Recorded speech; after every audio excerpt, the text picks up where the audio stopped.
네, 다 같이 성경을 들고 일어서시기 바랍니다. 봉독해드릴 하나님의 말씀은 요한계시록 9장 1절에서 11절 말씀까지를 제가 봉독해드리겠습니다. 이것은 하나님의 말씀입니다. 다섯째 천사가 나팔을 불매 내가 보니 하늘에서 땅에 떨어진 별 하나가 있는데 그가 무저갱의 열쇠를 받았더라. 그가 무저갱을 여니 그 구멍에서 큰 화덕에 연기 같은 연기가 올라오매 해와 공기가 그 구멍의 연기로 말미암아 어두워지며 또 황충이 연기 가운데로부터 땅 위에 나오매 그들이 땅에 있는 정갈의 권세와 같은 권세를 받았더라. 그들에게 이르시되 땅에 풀이나 푸른 것이나 각종 수목은 해하지 말고 오직 이마에 하나님의 인침을 받지 아니한 사람들만 해하라 하시더라. 그러나 그들을 죽이지는 못하게 하시고 5달 동안 괴롭게만 하게 하시는데 그 괴롭게 함은 전갈이 사람을 쏠 때에 괴롭게 함과 같더라. 그날에 사람들이 죽기를 구하여도 죽지 못하고 죽고 싶으나 죽음이 그들을 피하리로다.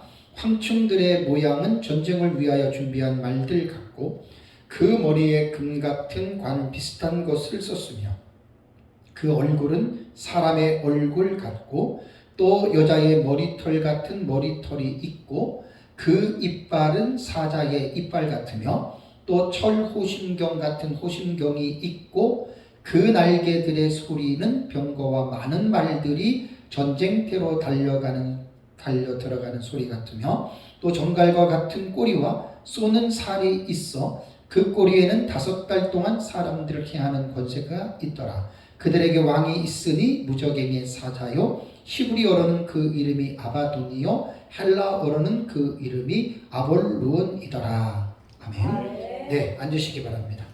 제가 성경을 봉독할 때 일어서시라고 하는 그 의미는 하나님의 말씀을 우리가 조금 더 우리가 좀 더 좀 마음을 좀 옷깃을 여미고 우리가 이 하나님의 말씀에 어떤 그 절대적인 그런 어떤 자세를 갖기 위함입니다.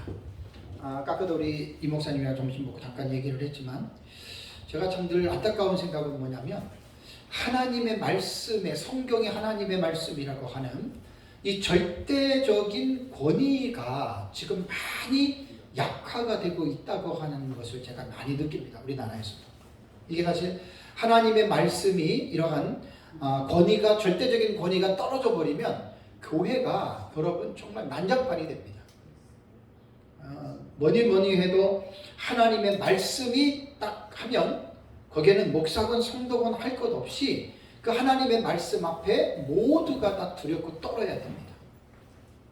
그래서 이 성경을 너무나 이 권위가 요즘 시대는 많이 떨어지고 그래서 제가 제 나름대로 이제 성경을 제가 봉독할 때에는 잠깐 자리에서 다 일어서시라고 하고 제가 이제 성경을 그렇게 지금 봉독을 하고 있습니다.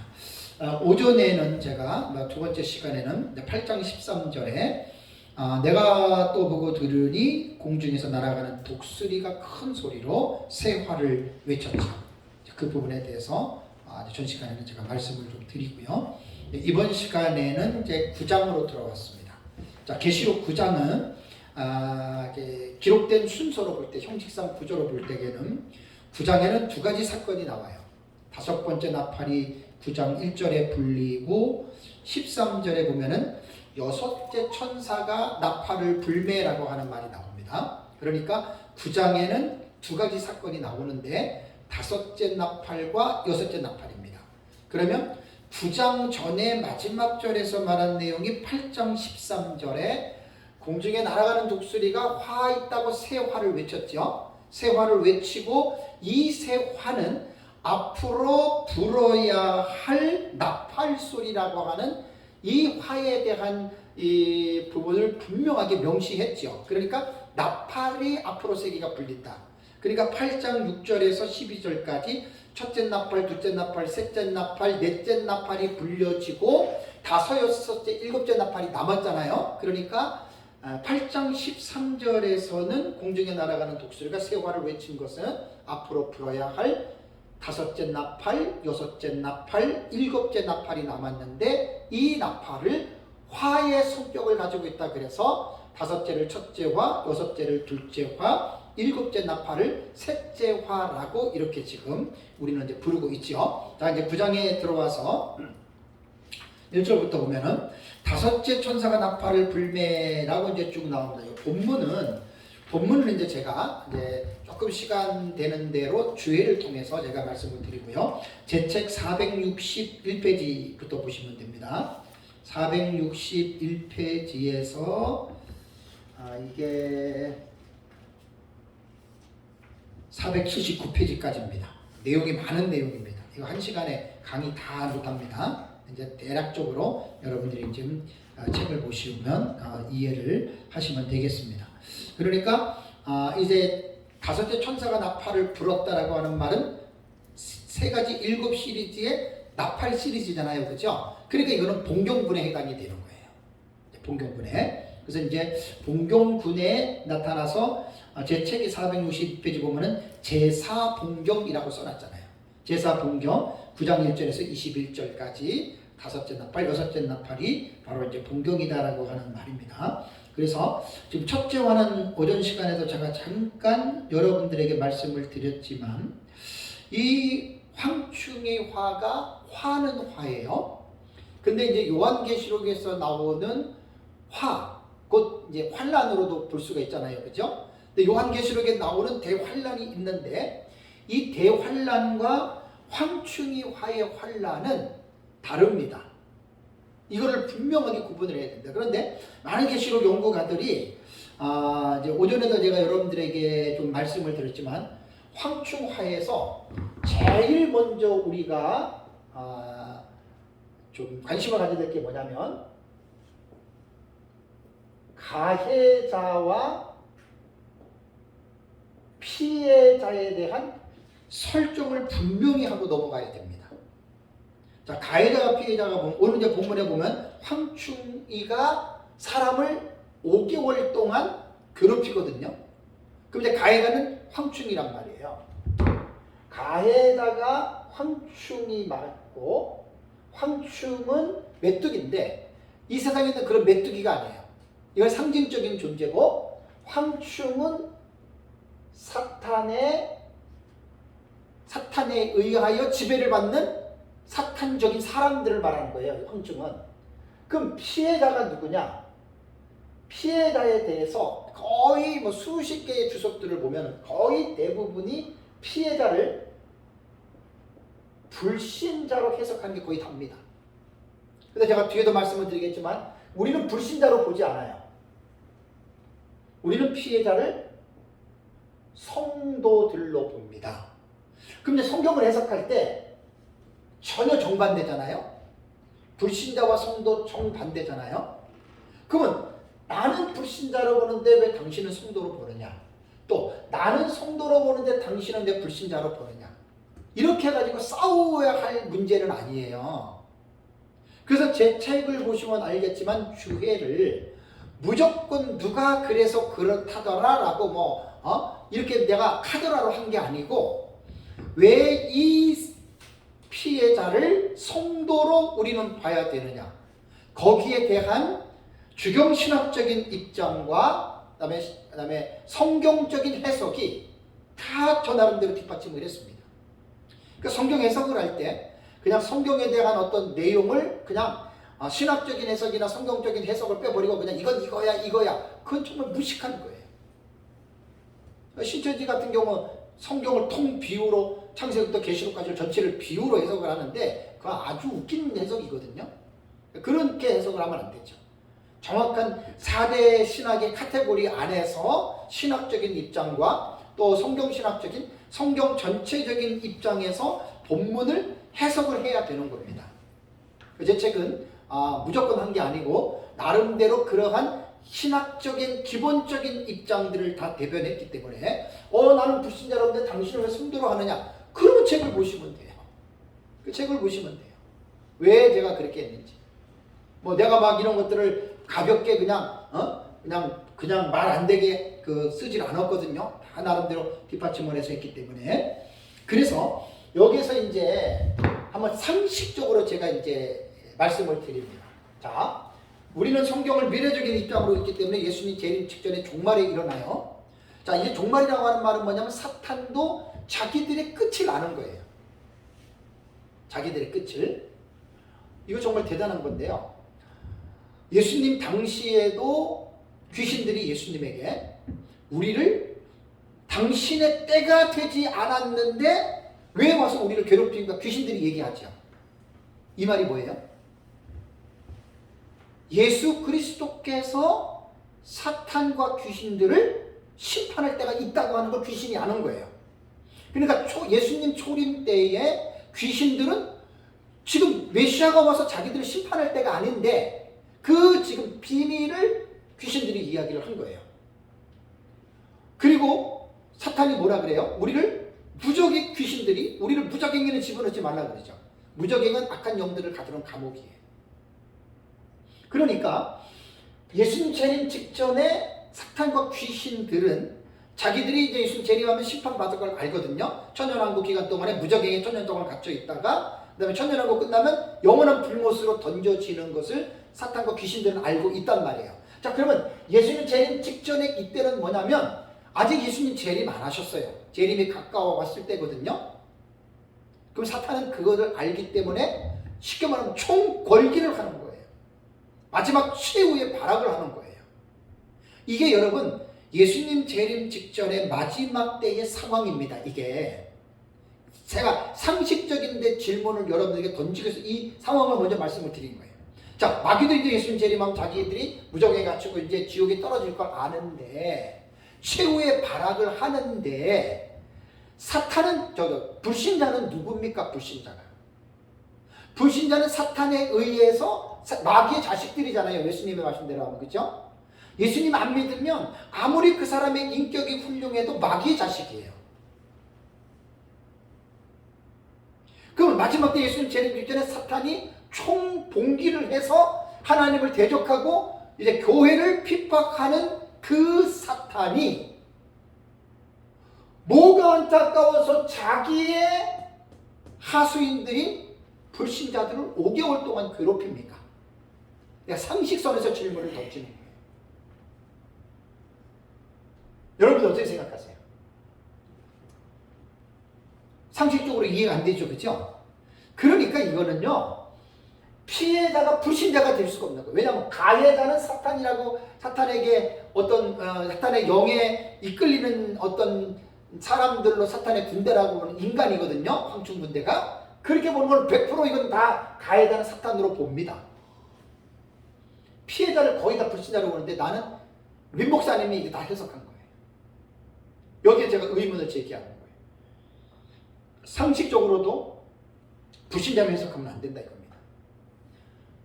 황충의 화는요 이게 성도들을 믿음을 실현하고 테스트하는 화예요. 그러니까 성도들에게 있어서는 어쨌든 사탄에 의하여 우리가 공격을 받으니까 이게 우리에게는 화의 성격으로 본다 그 말이에요. 근데 이제 뭐 여러분들 알겠지만 둘째 화, 셋째 화, 7 대접 같은 거 이거 다 어떻게 돼요? 이런 것들은 전부 다 불신자들에게 내려진 하나님의 심판이잖아요. 그러니까 첫째 화는 가해자와 피해자의 설정을 올바르게 해야 되는데 우리가 보는 입장에서는 피해자가 불신자가 아니라는 거예요. 대부분 이렇게 해서 이건 아니에요. 제 책을 보면 이제 나름대로 제가 해석을 해놨고 황충화 첫째 화는 피해자가 누구냐면은 성도라고 하는 것, 요 뒤에 제가 주의할 때 말씀을 드리겠습니다. 그렇다면 이 화가 주어지는 이유와 목적이 뭐냐? 462페이지에 나오거든요. 462페이지에 마지막 때에 대해서는 예수님이 십자가에 죽으시기 전에 제자들에게 뭐라고 얘기를 했습니까? 인자의 때에는, 그러니까 예수님이 재림하기 직전에 종말의 때에는 이 세상이 어떠한 것 같다고 이야기를 했습니까? 두 가지를 얘기를 했죠. 노아의 때와 롯의 때와 같다라고 마태복음 24장 37절 39절 누가복음 17장 28절에서 30절에 이야기를 했습니다. 자, 그렇다면 노아의 때와 롯의 때의 특징이 뭐죠? 사고 팔고 먹고 마시고 시집가고 장가가고.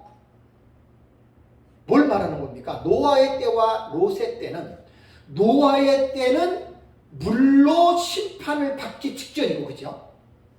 롯의 때는 소돔과 고모라가 불과 유황불로 멸망하기 직전이잖아요. 두 가지의 공통적인 특징을 갖고 있어요. 그러면 이 멸망 다 직전에 노아 시대 사람이나 소돔과 고모라 시대 사람들은 어떻게 살았어요? 육체적인 이생의 자랑과, 네? 안목의 정욕과 육체의 정욕에 빠져서 살았던 거예요. 먹고 마시고 즐기고 인간의 말초신경의 자극을 받아서 그냥, 우리 옛날에 노래 노세 노세 젊어서 노세 늙어지면 못 노나니, 그냥 인생은 즐기는 거예요. 자, 예수님이 지금 인자의 때가 노아와 때와 롯의 때와 같다라고 하는 이 말씀은, 자, 예수님은 전지하신 분입니다. 전지라고 하는 개념은 과거 현재 미래를 꿰뚫어 보시는 분이에요. 과거나 미래를 전지한 사람만 그 전체적으로 다 아는 거예요. 우리 인간은 전지한 존재가 아니기 때문에 미래를 우리는 몰라요. 그래서 성경은 뭐라 그랬죠? 내일 일을 너희가 알지 못한다고 그랬죠. 예수님의 말씀이 맞습니다. 우리는 몰라요. 앞으로 시대가 어떻게 될지 몰라도 예수님의 말씀을 계시 의존 사색을 통해서 우리가 볼 때에는 가면 갈수록 예수님의 재림때가 가까우면 가까울수록 세상은 먹고 마시고 즐기고 쾌락주의, 방탕주의에 빠져서 살다가 심판받는다, 그 말입니다. 자, 그렇다면 우리 그리스도인들도 사람이고 우리도 우리끼리만 모여서 살지 않잖아요, 그죠? 세상에서 우리가 살아가죠. 그러니까 우리가 살아가고 있는 마지막 시대는 어떻다 그랬어요? 먹고 마시고 즐기고 쾌락과 방탕 속에서 살아가는 세상 속에 우리 그리스도인도 그들과 함께 살아가고 있어요. 로마서 12장 2절에는 바울이 뭐라고 했습니까? 너희는 이 세대를 본받지 말라고 그랬죠. 이 세대가 뭐예요? 하나님을 대적하는 세대죠. 하나님을 경외하고 하나님의 말씀을 순종하는 세대가 아니죠. 하나님을 전부 다 거역하는 세대잖아요. 소돔성에서 롯의 두 딸이 뭘 보고 배웠습니까? 기억나시죠? 롯의 두 딸이 그 소돔성에서, 요즘으로 말하면 그 문화가 아주 상당히 발달하고 그 세상 사람들 뭐 요즘 말하면 그 황홀한 그런 문화 속에서 살았잖아요, 그렇죠? 거기서 뭘 바뀌었어요? 그러니까 우리가요, 왜 사도 바울이 너희는 이 세대를 본받지 말라고 이야기를 했냐면, 그리스도인들이 깨어있지 않으면 인간이기 때문에 우리도 세상을 닮아가요. 세상 사람들이 하는 거 구원받은 사람도 할 수 있어요. 그래서 요한계시록을 보지 않더라도, 복음서만 보더라도, 또 사도들의 글만 보더라도 마지막 때의 성도들의 신앙의 자세는 근신하라, 기도에 감사함으로 깨어있으라, 이 세상을 사랑하지 말라, 이 세상을 본받지 마라. 기억나시죠? 신약성경이 그걸 그렇게 강조한 거예요. 왜? 어차피 마지막 때에는 노아 시대와 소돔과 고모라 시대처럼 그렇게 세상이 환영락주의, 물질주의, 쾌락주의, 지금 우리가 생각하는 그 이상으로 타락한다, 그 말입니다. 거기에 문제가 뭐냐면, 구원받은 하나님의 자녀들이 그 환경 속에서 깨어있지 않으면 같이 죄악의 물결 속에 넘어가는 거예요. 자, 우리가 살고 있는 2024년 현 시점을 한번 생각해 볼까요? 요즘 우리 성도들 어떻게 살아갑니까? 요즘 목회자들 어떻게 살아갑니까? 늘 거룩한 하나님의 말씀과 기도와 찬양과 전도와 뭐 봉사와 뭐 세상 사람들하고 담도 안 잡고 뭐 열심히 교회 나와서 지금 막 전도하고 막 교회 봉사하고 그렇게 살아갑니까? 모이기를 힘써서 막 일주일에 막 매일 초대교회처럼 나와서 모여서 기도하고 뭐 말씀 듣고 성경 공부하고 요즘 그렇게 합니까? 제가 40년 전에 예수를 믿었어요. 그때하고 비하면 우리 처음에 예수 믿을 때 이정구 목사님 우리 같은 교회 출신입니다. 금요일날 철학에도 올라이트입니다. 새벽까지. 요즘은 어떻게 됐어요? 영적인 야성들이 되게 많이 나타났죠. 예배도 이제는 거의 그죠? 코로나 시국 때문에 요즘의 교회서들이 구역 예배 없어지는 교회들이 의외로 많아요. 왜? 안 모이니까 편했던 거야. 밥해 먹는 것도 밥 안 해 먹었잖아요. 되게 편한 거예요. 그 몇몇 교회 얘기를 들어보니까 밥해 먹으려고 그러니까 교회들이 반대한대요. 아이, 밥 먹지 맙시다. 이런 식으로. 여러분, 이런 것들이 다 안 좋은 거예요. 다 인간의 편의주의에 사람들이 빠지는 거예요. 자, 영적으로 예수님의 교훈과 사도들의 교훈을 볼 때에는 예수님 재림이 가까워 오면 많은 사람들이 영적으로 잠자고 졸고 있다, 그 말입니다.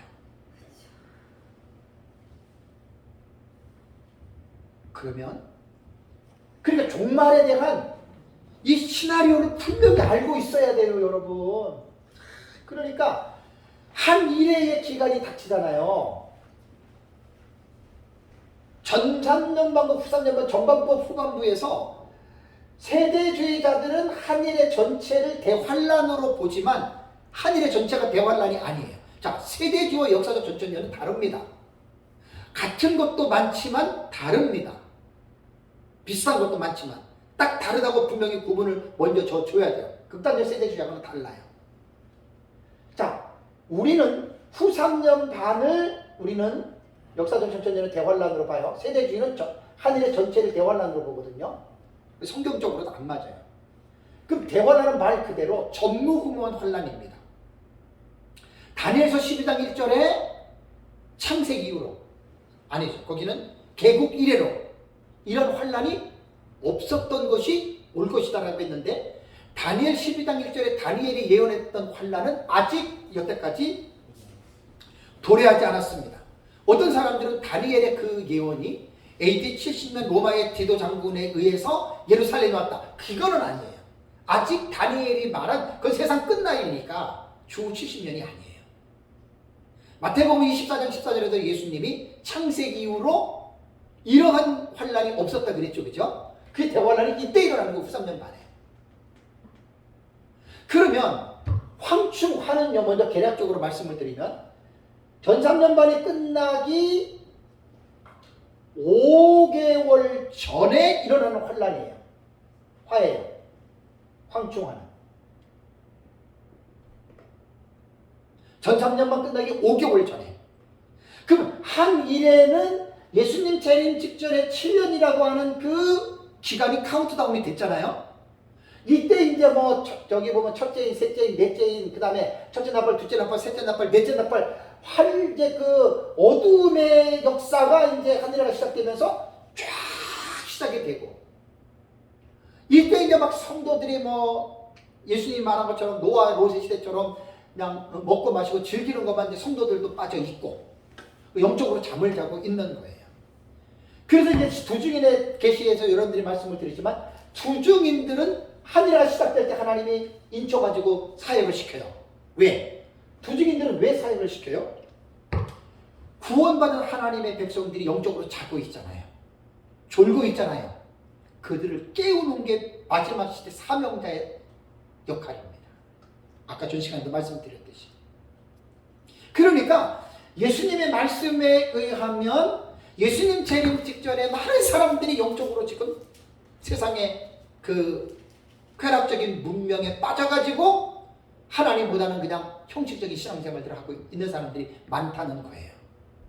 자, 이때 후 3년 만에 대환란이 이루어지면은 전무후무한 환란이에요. 근데 제가 7장 할 때 4월달 강의 때도 말씀드렸고 지난달에 좀 말씀을 드렸어요. 우리 그리스도인들에게 있어서는 대환란 속에 하나님이 무엇을 예비하시냐면, 대환란에 하나님의 백성들이 환란을 겪지 않도록 하나님이 예비하시는 공간이 있어요. 예비처. 이거 되게 중요합니다. 이거 다 지난달에 했죠. 계시록 12장 6절과 14절에 보면은 예비처에 계시거든요. 세상은 대환란이 전무후무한 환란이 일어나는데 하나님의 자녀들은 예비처에서 보호를 받는데 조건이 하나가 있습니다. 모든 하나님의 자녀들이 아닙니다. 어떤 자냐? 전산년 기간 동안에 영적으로 잠자고 암흑적인 기간에서 하나님은 자기의 종들인 마지막 시대의 종들인 두중인들을 통해서 깨우지요. 뭘 깨우느냐? 회개의 복음입니다. 나중에 11장 보면 알겠지만 두중인들이 무슨 옷을 입어요? 굵은 베옷을 입죠. 굵은 베옷이 무엇을 상징하지요? 회개입니다. 제 가운데에 티끌 굴르고 티끌 가운데에 뿌리면서 자기 자신을 회개하라는 거예요. 이게 황충화에 주어지는 이유와 목적입니다. 그래서 저는 일반 사람들이 보는 무천년의 전천년주의자들 이거 황충화의 피해자를 불신자들로 하니까 이렇게 보면은 상식적으로도 안 맞아요. 성도로 보면서 우리는 왜냐하면 성경의 상황들이 이거를 지금 말하고 있기 때문에 이 상황 속에서 이 성도로 해석하는 거예요. 그런데 본문 뒤에 보면 다 나와요. 주회에서. 그러니까 성경에서 말하는 건 뭐냐면 대환란이 있습니다. 근데 이 대환란에서 믿는 자들은 대환란에 떨어지지 말고 하나님의 예비처를 들어가는데 모든 믿는 자가 아니라 조건이 있어요. 조건이 뭐냐면 이기는 자냐 지는 자냐 이게 두 개거든요. 근데 요한계시록을 해석하면서 이 황충화에 대해서 말씀드리겠지만 뭐 믿음으로 준비하지 않았다 졌다 그래서 지옥 가는 거 그건 아니에요. 그렇게 해석하면 그건 구원론 자체가 없는 사람이에요. 구원론하고 이거는 따지는 게 아니라 대환란에서 예비처를 들어가느냐 못 이기느냐는 이기느냐 지느냐인데 이기느냐 지느냐에 대한 기회가 언제냐 이게 바로 첫째와 황충화란 말이에요. 9장 1절에서 11절의 황충화에서 이 내용이 나온단 말이에요.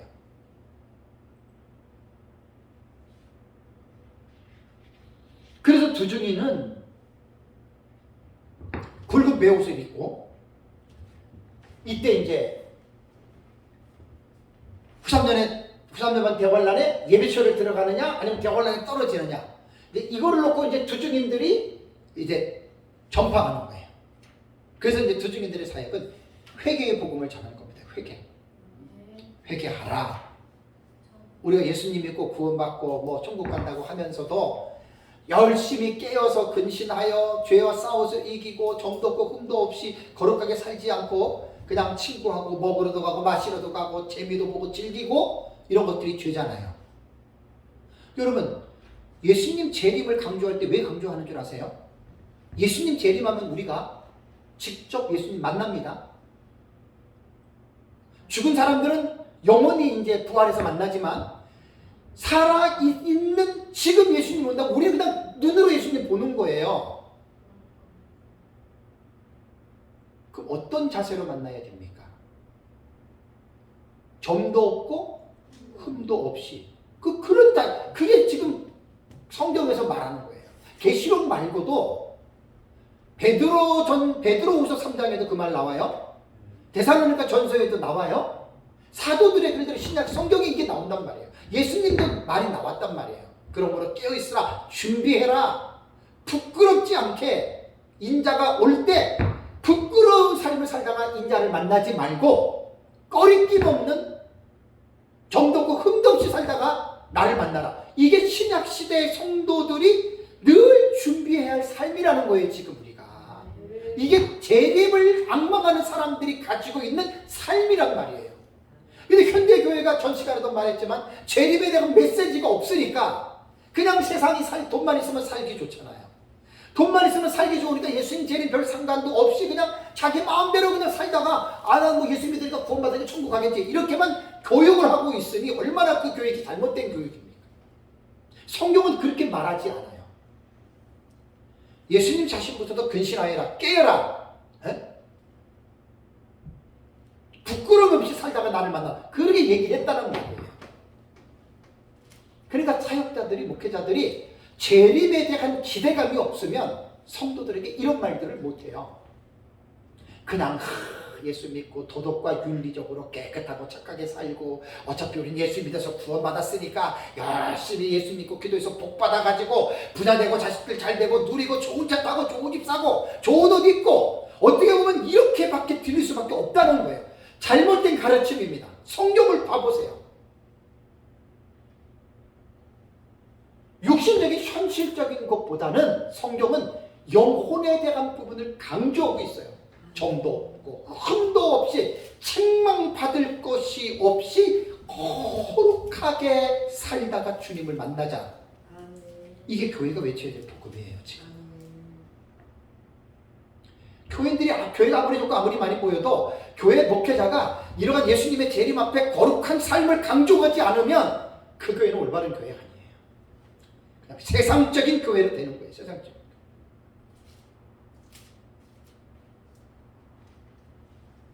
그래서 황충화가 주어지는 이유와 목적은 뭐냐면 다 예수님 재림 전에 사람들이 영적으로 이제 잠자잖아요. 그죠? 그때 두 증인들이 깨우는 거예요. 그때 그 두 증인들의 메시지를 듣고 이제 그 나중에 이제 11장에도 나오고 14장에도 나와요. 내 백성아 그곳에서 빠져나오라. 한번 8장 볼까요? 넘어가 보세요. 두 증인들의 메시지가 많아요. 이것만 해도 몇 달을 해야 돼요. 계시록 18장 4절 5절 한번 보세요. 보세요. 이거 다 두 증인들이 메시지 전하는 거예요. 환난 때. 자, 계시록 18장 4절 5절 읽겠습니다. 또 내가 들으니 하늘로부터 다른 음성이 나서 이르되 내 백성아 거기서 나와 그의 죄에 참여하지 말고 그가 받을 재앙들을 받지 말라. 그의 죄는 하늘에 사무쳤으며 하나님은 그의 불의한 일을 기억하신지라. 이게 두 증인들이 마지막 때 외치는 거예요. 내 백성아 거기서 나와라. 그의 죄에 참여하지 말고 그가 받을 재앙을 받지 마라. 세상은 항상 먹고 마시고 즐기고 하나님 거역하는 삶을 살잖아요.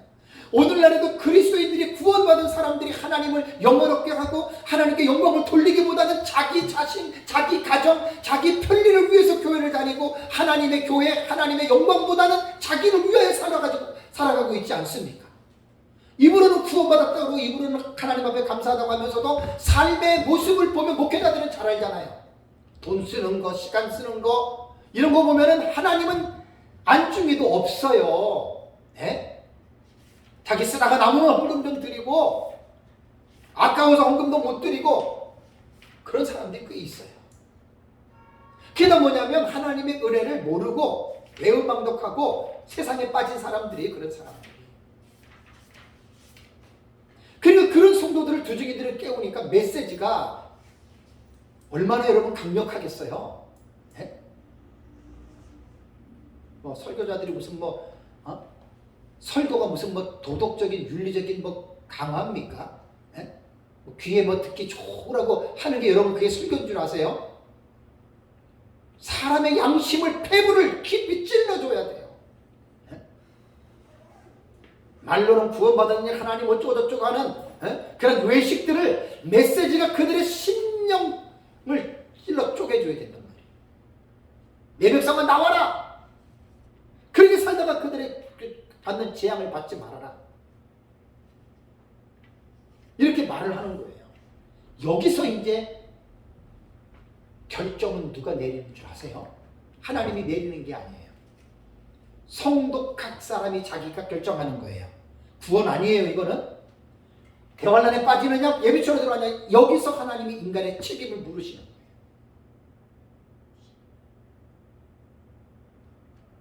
그래서 황충화에서 이기는 자는 예비처를 들어서 후삼년 말에서 보험받고 지는 자는 잊힌다는 말이 뭐냐면 회개하지 않는 거예요. 그 두둥이들이 막 외치고 회개하고 세상에 죄를 끊고 이랬는데 네가 뭔데 나한테 그래. 예를 들자면 요즘에 성도들도 그런 성도 가끔 있잖아요. 목사가 막 얘기하고 그러면 지가 뭔데 나한테 이러냐고. 그죠? 많죠. 그죠? 그러니까 목사 알기를 아주 우습게 된 시대가 왜 그러냐면 목회자들이 하나님의 진리의 말씀을 우습게 여기서 그렇게 당하는 거예요, 성도들한테. 제가 그래서 성경을 읽을 때 일어서라고 하는 거예요. 목사 말이 아니라 하나님의 말씀이기 때문에 일어나라고. 많아요, 그런 사람들. 그 계시록은 뭘 말하냐면, 황충화는 대환란에 당신이 빠질 것이냐 보호받을 것이냐, 그건 당신이 책임지라는 거예요.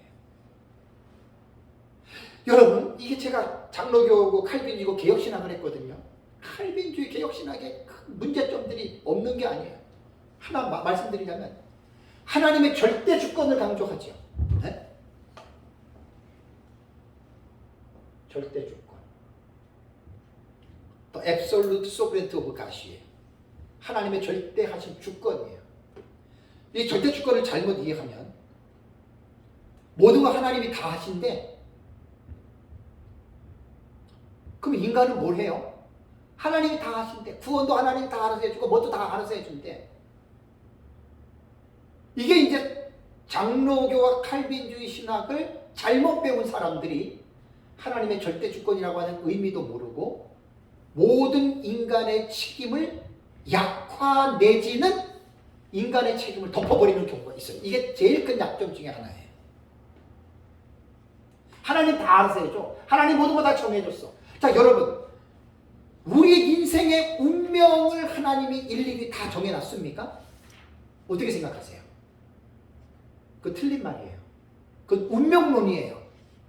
구원에 있어서 하나님이 미리 예정하셨다라고 하는 말은 구원에 대한 부분이지, 하나님이 일일이 내 삶의 모든 것들을 하나님이 일일이 정해놨다, 그러면 우리는 운명론이에요. 그럼 인간은 로봇이에요. 구원에 대해서 하나님이 우리를 창세전에 구원을 받기로 안 받기로 적정한 그거는 예정으로서 하나님이, 그래서 예정은 구원론에만 써야 돼요. 일반의 삶 속에서는 하나님이 우리 인간에게 자유의지를 주셨고 우리가 그것을 알아서 내 책임으로 결정하게 한 거예요. 아담과 하와가 선악과를 따먹을 때 하나님이 예정했어요? 따먹게 했어요? 그러면 하나님이 따먹게 했으면 그 원흉자는, 죄인은 누구예요? 하나님이죠. 그게 엉뚱하게 그렇게 절대 주권을 잘못 해석하는 아주 장로교 신학, 칼빈주의 신학을 아주 잘못 부족하게 한 사람들이 꽤 있어요, 제가 볼 때는. 하나님의 주권은, 절대 주권 하나님이 하시지만 하나님은 인간에게 어떤 권한을 주셨냐면 선택할 수 있는 책임적인 권한을 주셨어요. 아담과 하와에게 에덴 동산에서 그 책임을 줬잖아요. 따먹지 마. 따먹을 수도 있어요. 따먹으면 죽어. 아담과 하와가 선택했죠. 이 자유의지를 통해서 준 선택권은 죽을 때까지 우리에게 준 거예요. 내가 예수 믿고 구원받았다고 가만히 있으면 내 삶이 다 풍요로워지고 내 삶이 다 잘 됩니까? 아니죠. 구원은 우리가 믿음으로 구원은 받았지만 하나님이 주시는 이 땅에서 누리는 복은 그것은 삶으로 받는 거예요. 성경이 그거를 말하고 있잖아요. 신명기 28장은 뭐죠? 이 율법의 말씀을 순종하면 어때요? 들어가도 복을 받고 나가도 복을 받고 집 반죽, 떡 반죽, 그릇도 복을 받고. 자, 조건이 또 하나 뭐예요? 반대로 이 말씀을 순종하지 아니하면 나가도 저주를 받고 들어와도 저주를 받고. 그러면 순종하고 안 하는 거는 누가 결정하는 거예요? 내가 하는 거지, 내가. 그러니까 하나님의 절대 주권을 잘못 오용해서 하나님이 다 알아서 해준대. 구원받은 거 하나님 전부 다 가만히 다 구원받고 다 간대. 그럼 인간이 할 게 뭐 있어요? 그게 아니라는 거예요. 그래서 황충화는 뭐냐면 인간에게 예비처를 들어가느냐 대환란에 빠지느냐는 누가 결정하는 거예요? 내가 결정하는 거예요. 근데 하나님은 알고 있어요. 예수님은 유다가 자기를 팔기 전에 팔 걸 알았어요, 몰랐어요? 그거는 전지하시기 때문에 아는 거예요. 인간은 몰라요. 인간은 몰라요.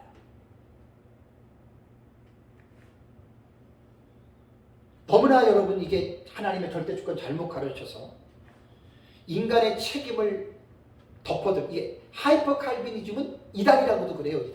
이단이라고 불러도 돼요. 너무나 완전히 하나님의 주권만 강조하지 인간의 책임은 완전히 덮어버려. 없어도 돼.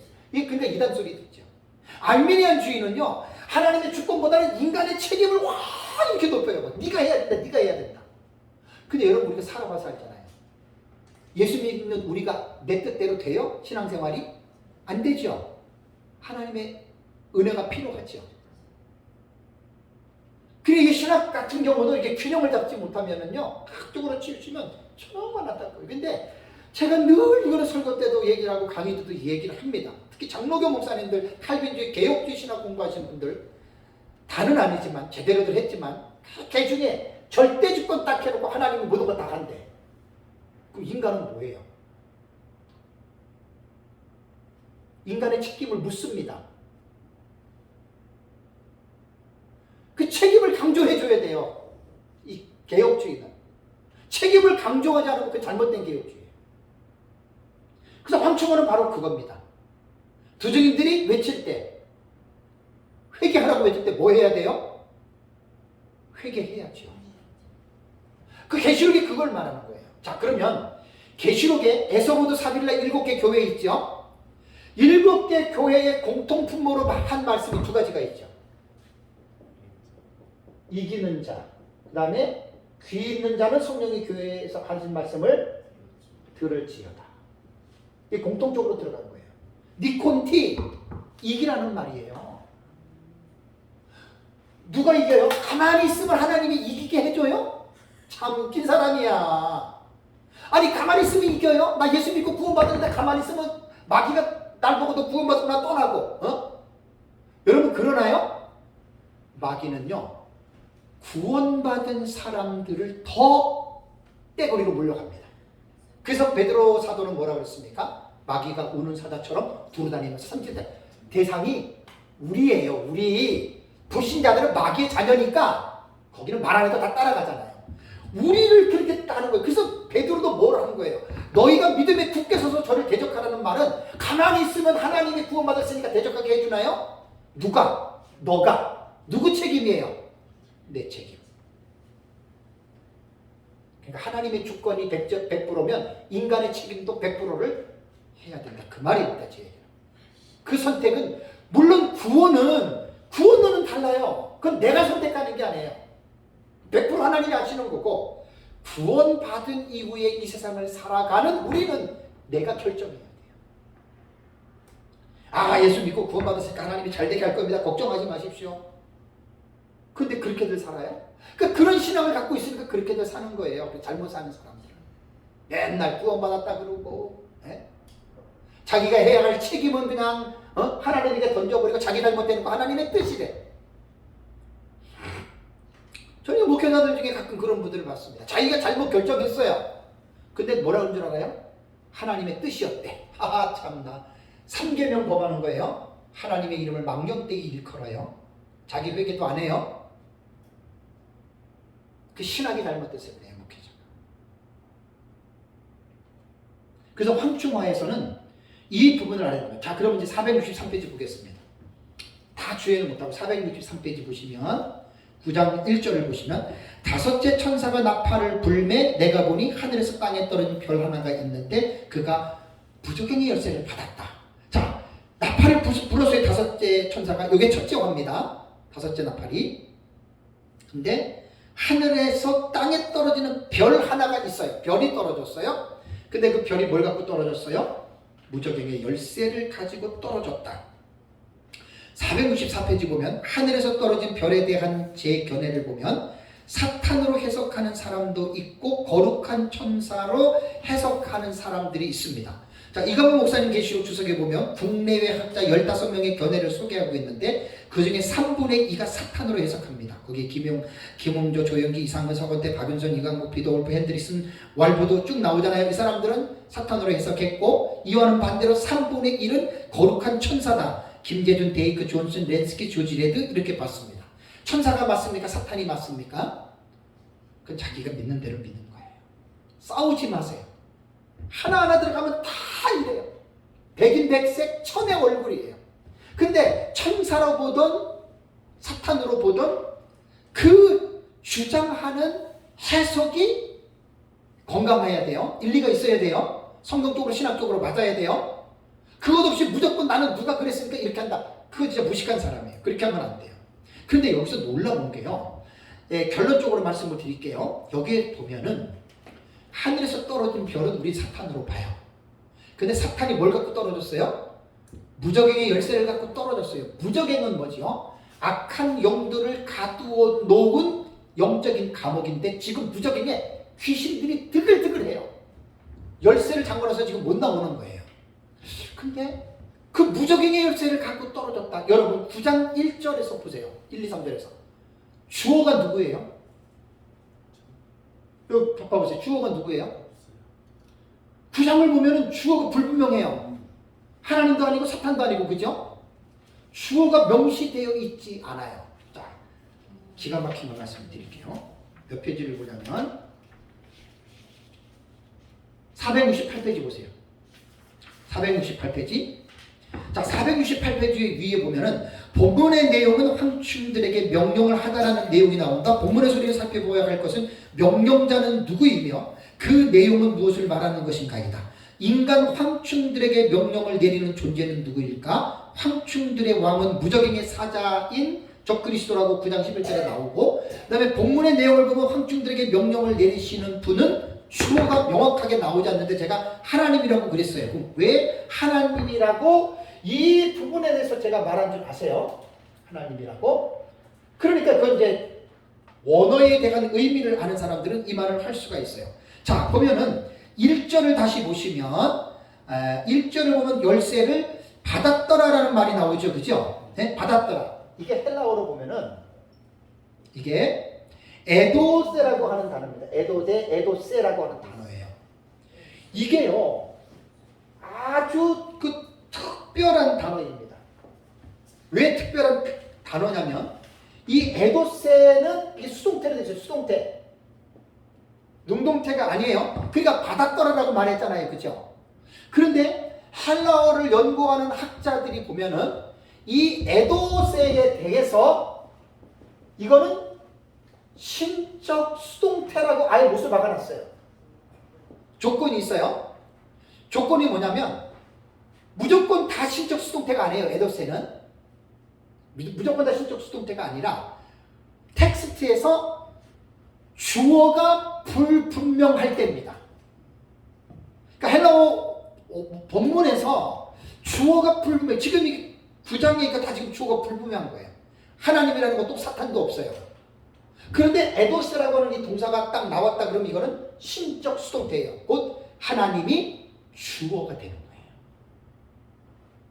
그래서 거기 이제 제 책 468페이지 보면은 1절에 열쇠를 받았더라 에도세, 3절에 권세를 받았더라 이것도 에도세, 4절에 이르시되 에르레데 이것도 에도세에 대한 개념이고요. 5절에 죽이지는 못하게 하시고 이것도 에도세예요. 그러면 몇 군데입니까? 하나, 둘, 셋, 네 군데죠? 그러면 9장 1절에서 4절까지만 봐도 이게 주어가 불분명한 거예요. 그런데 여기서 우리는 뭘 알 수가 있냐면 하늘에서 떨어지는 별 사탄이에요. 무적인 열쇠를 받았더라. 누가 줬어요 그러면? 하나님이 준 거예요. 하나님이 사탄에게 떨어지면서 무적인 열쇠를 준 거예요. 여기 놀라운 하나님의 섭리가 있어요. 뭐 저는 성경을 계속 연구를 하는 사람이니까 이제 책을 보면 다 나오는데 이제 이거 하려면 2시간 이상은 해야 돼요.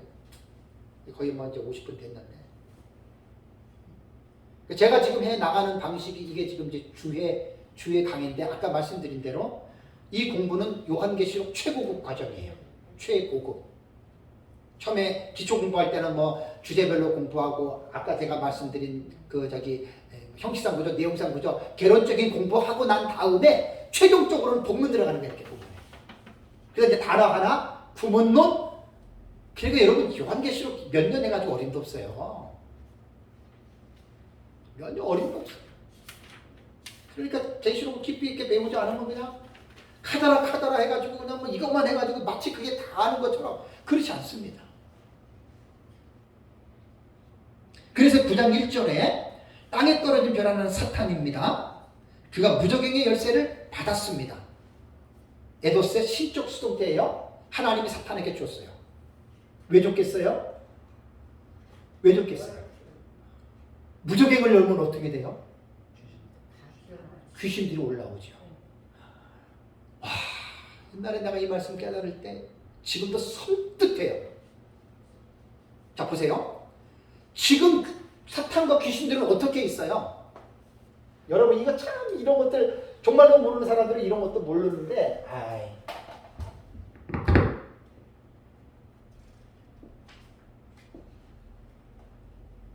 공주, 하늘의 개념이에요. 땅, 지하, 지구 지하 말하는 게 아니라 어둠의 영역이에요.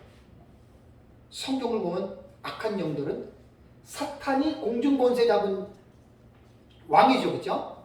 사탄이 여기에 지금 있죠. 사탄은 단수예요, 우두머리예요. 그 밑에 사자들이 복수 귀신들이에요. 셀 수가 없어요. 지금 공중권세의 귀신들이 있다가 이 귀신들이 어디로 내려와요? 땅으로 내려오죠, 사람들한테. 그럼 또 귀신들이 또 어디에 있어요? 무적에.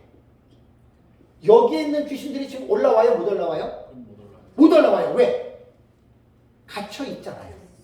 이게 지금 현재 상태의 악한 영들의 분포도예요. 그런데 첫째 화에서 딱 하늘에 있는 별 하나가 떨어지면서 하나님이 무적의 열쇠를 준 거는 이거를 오픈하라는 거예요. 열라는 거예요. 그럼 어떻게 되겠어요? 무적에 있는 귀신들이. 와, 안 그래도 지금 악한 영들이 충만해가지고 요즘에 가면 갈수록 해계망치한 일들이 엄청나죠. 다 귀신들의 역사예요. 근데 무적에 갇혀있는 이 귀신도 셀 수 없는 것들이 올라온다? 그럼 이 세상이 어떻게 되겠어요? 그게 귀신천지예요. 그런데 요한계시록을 연구하다 보면 비슷한 계시가 있고 같은 계시가 있어요. 그래서 지구 멸망의 계시는 요한계시록에 몇 번 나온다 그랬어요? 몇 군데? 5군데 나와요. 근데 5군데가 나오는데 5군데가 계시의 모양이 다르지요.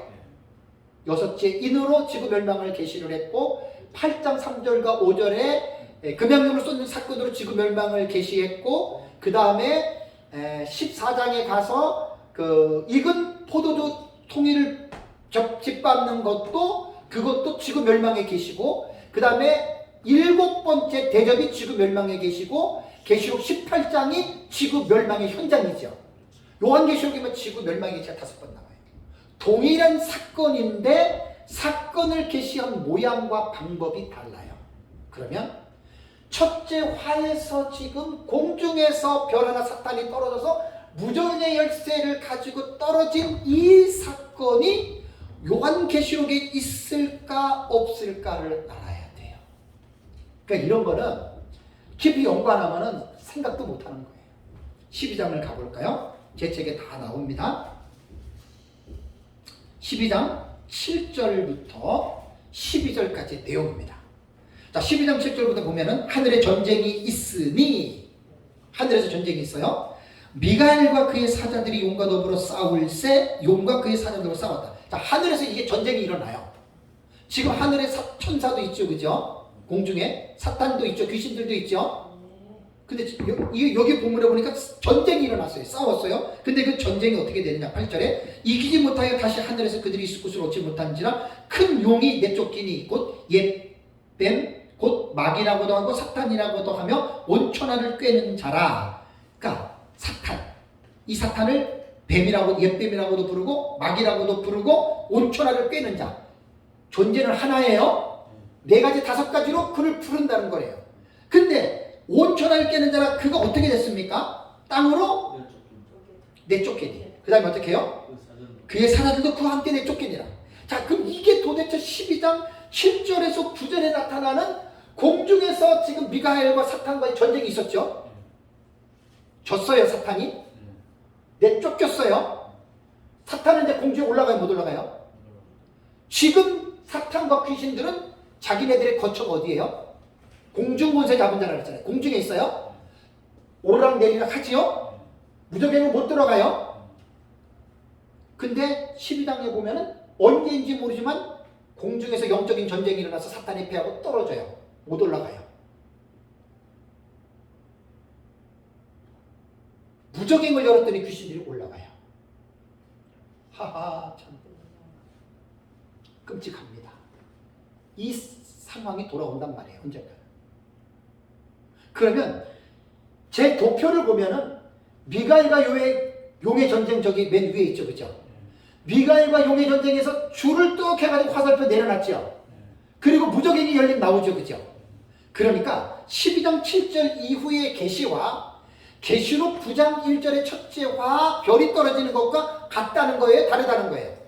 같은 거예요. 같은 거예요.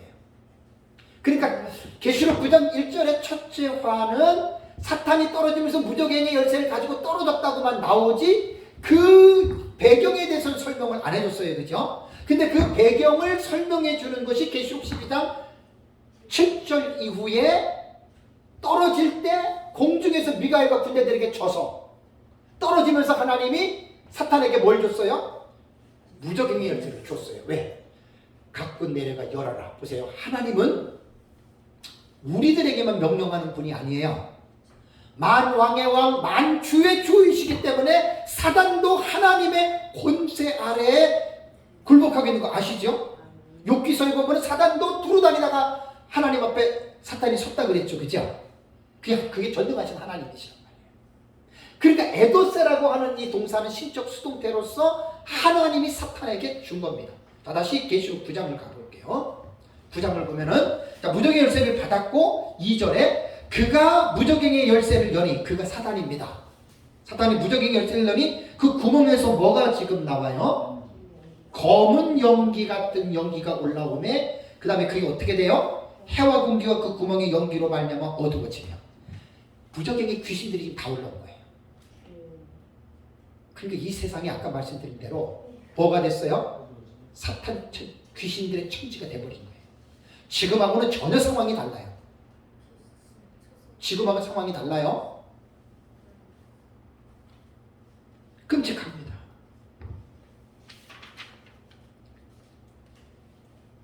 그 다음에 3절을 보세요. 여기서 보면 이제 3절 하나 더 보고요. 또 황충이, 여기서 이제 황충이라는 말이 나와요. 황충.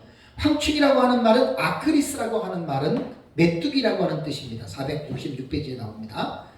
황충은 메뚜기 일종으로 팔레스타인에 무려 40종류 이상이 살고 있어요.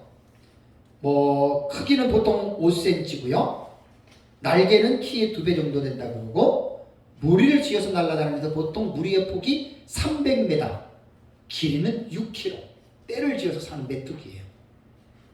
그런데 여기에서 2절과 3절에 나오는 이 황충은요, 자연계 메뚜기 아닙니다. 영적인 귀신들을 말하는 거예요. 영적인 존재들이에요. 이 귀신들이 지금 무적행에서 올라와서 3절을 보니까 땅에 있는 정갈의 권세와 같은 권세를 받았다. 요 받았다도 에도스예요. 신적 권세예요. 이게 신적 수동태예요. 하나님이 다 이런 걸 주셨어요. 왜? 하나님이 하시고자 하는 일을 하시기 위해서. 그래서 4절을 보면 그들에게 이르시되 땅에 풀이나 푸른 것이나 각종 수목은 해하지 말고 오직 이마에 하나님의 인침을 받지 아니한 사람들만 해하라. 여러분, 이 땅에 있는 메뚜기가 사람을 해합니까? 해하지 않습니까? 해하지 않습니다.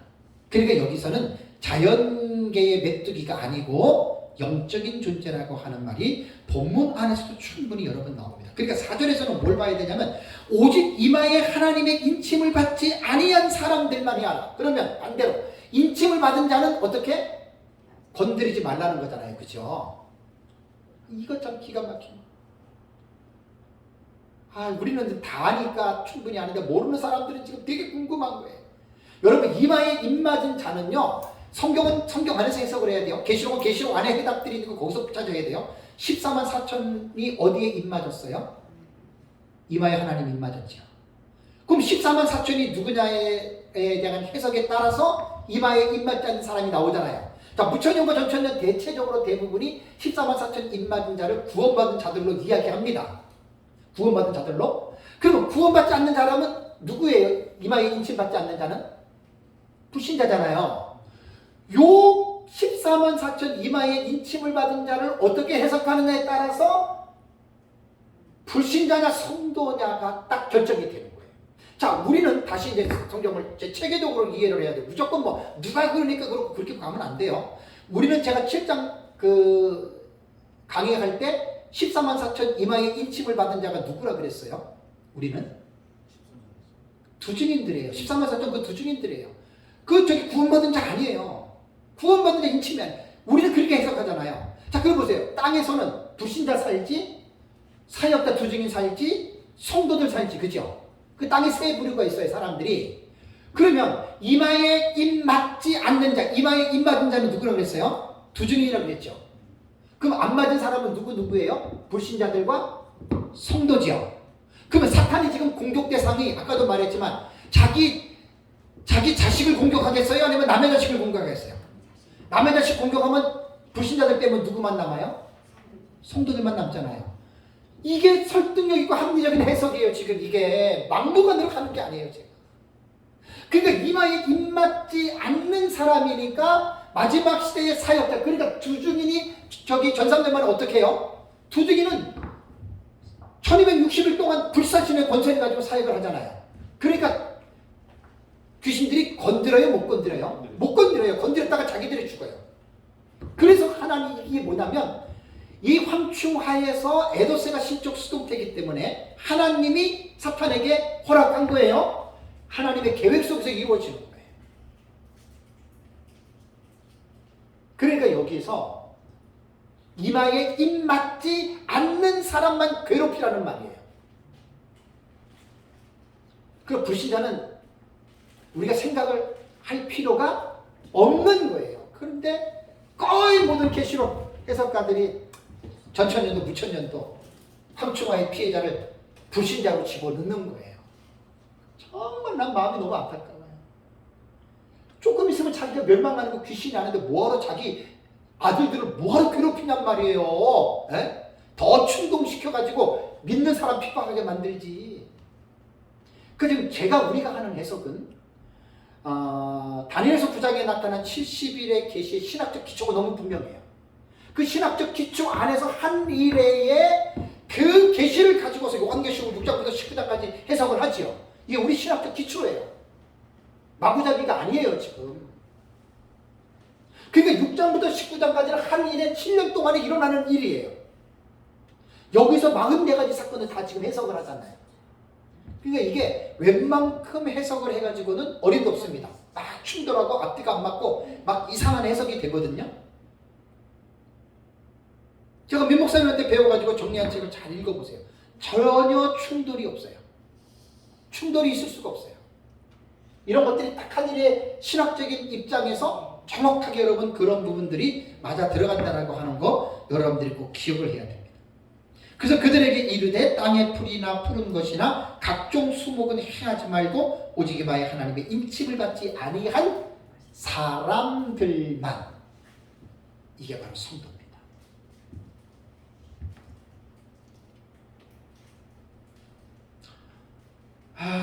참.